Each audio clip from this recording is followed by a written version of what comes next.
El gobierno británico dice no a la ley trans escocesa, una norma muy similar a la de Podemos que introducía la autodeterminación de género a partir de los 16 años y sin necesidad de un certificado médico y que no verá la luz por el bloqueo de su primer ministro Rishi Sunak, un político que ha sido siempre muy crítico con esta cuestión. Yes or no, is a trans woman a woman? No. Se trata de una decisión que ha reabierto un nuevo frente entre Londres y Edimburgo y que para la primera ministra escocesa es un ataque directo a la democracia. The institution of the Scottish Parliament, the ability of MSPs democratically elected to legislate in areas of our competence, in short, will be defending Scottish democracy. Palabras que contrastan con las de los conservadores y más allá, incluso con las de la izquierda británica. Not agree that you are old enough at the age of 16. No, I don't think you are. Y es que Reino Unido se trata de un país especialmente sensible con esta ley por las numerosas reclusas violadas por condenados autodeterminados mujeres destinados a cárceles femeninas, o por casos tan mediáticos como el de la joven trans arrepentida Keira Bell. La justicia condenó al sistema público de salud por suministrarle tratamiento hormonal sin una evaluación psicológica previa. Pero como Reino Unido, otros países europeos han puesto el freno a la tramitación de la ley trans. Es el caso de Suecia, Finlandia o Francia. Y mientras Europa cuestiona esta legislación, España no da un paso atrás. La ley trans y de derechos LGTBI va a ser ley. E incluso expedienta a quienes la cuestionan, como Carmen Calvo. Es decir, que el Reino Unido, mediante un poder especial que tiene el primer ministro, va a intervenir para evitar la aplicación de parte de esa ley en Escocia. Es llamativo cuando lo que hacemos es ver esos pequeños casos que la ley del solo sí es sí podría suponer. Es que estáis hablando de política ficción, pero vamos a ver, ¿a quién va a beneficiar? ¿Qué va a ser? Un caso mínimo.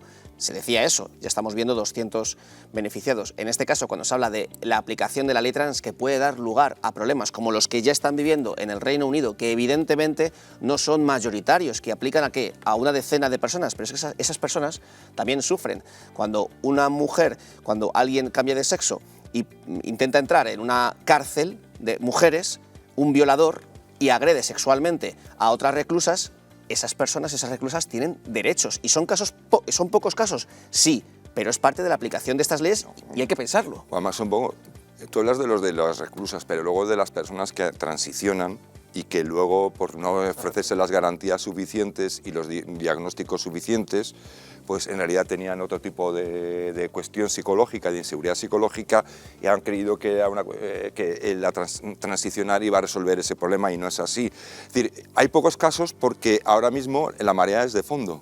Es decir, ahora es cuando estamos fabricando los futuros casos que va a haber, ¿no? Porque en Suecia, que llevan más de 50 años con una ley de transexualidad, tienen estadísticas desde hace 50 años y los casos invariablemente iban en máximo de 8 a 12 al año, ¿no? Y de repente se dieron cuenta que a partir de un determinado año, con los youtubers, con la cuestión de las redes sociales, con las modas, pasaron de esos 12, no, eso ahora mismo está en debate en Suecia, y pasaron de llamar moda a una identidad. No, perdona, yo no me refiero a llamar moda a una identidad, soy muy respetuoso con las personas que sean transexual de verdad, es decir, que tengan esa disforia.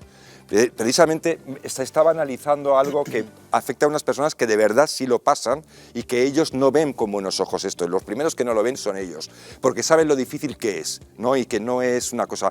Bueno, déjame terminar.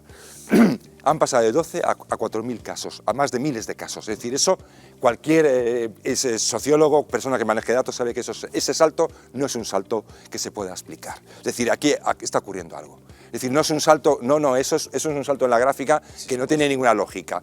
Y luego, el perfil también está cambiando. Hasta ahora el perfil, la disforia se manifiesta con bastante antelación, es decir, síntomas de disforia mayores y menores desde que son pequeñitos. Ahora la mayoría de ellos ya no son chicos, antes eran niños, ahora son chicas, y además se manifiesta prácticamente de forma súbita en la adolescencia. Eso no es, según los expertos, algo lógico y normal. Como sociólogo, creo que la mejor manera que se puede explicar es precisamente sociológicamente, es decir, el cambio de la sociedad. Vamos a una sociedad mucho más abierta, con una concepción sexual, como veíamos antes, absolutamente cambiada y con una deconstrucción absoluta de lo que son los géneros. Es decir, de hecho vamos hacia una sociedad en la que no exista el género, ni uno ni otro, simplemente ni siquiera no binarismo. Habrá relaciones independientemente de las características sexuales que tengamos cada uno. Por lo tanto, o asumimos que nuestra sociedad y nuestros jóvenes y nuestros menores están concibiendo de una manera completamente diferente cómo es el género en el que nos autoinscribimos nosotros, es que es una explicación sociológica. Evidentemente,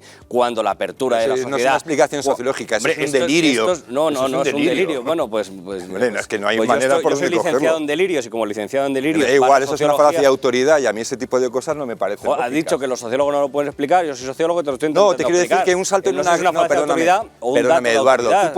tú puede haber ¿Qué le vamos a hacer? Perdóname, no me digas como sociólogo que una gráfica de 12 casos a 4.000 en 3 años te estoy es una cosa explicable sociológicamente. Yo te explico a qué se debe. ¿Sabes cómo lo llaman los que si no sociólogos te a vale, eso? ¿Sabes cómo lo llaman a los sociólogos? Genial, pero vamos, que no, es que nos va a dar, es una cuestión de autoridad. Nos va a dar tiempo, Javier, a saber cómo lo llaman los sociólogos y a nada más, y a despediros.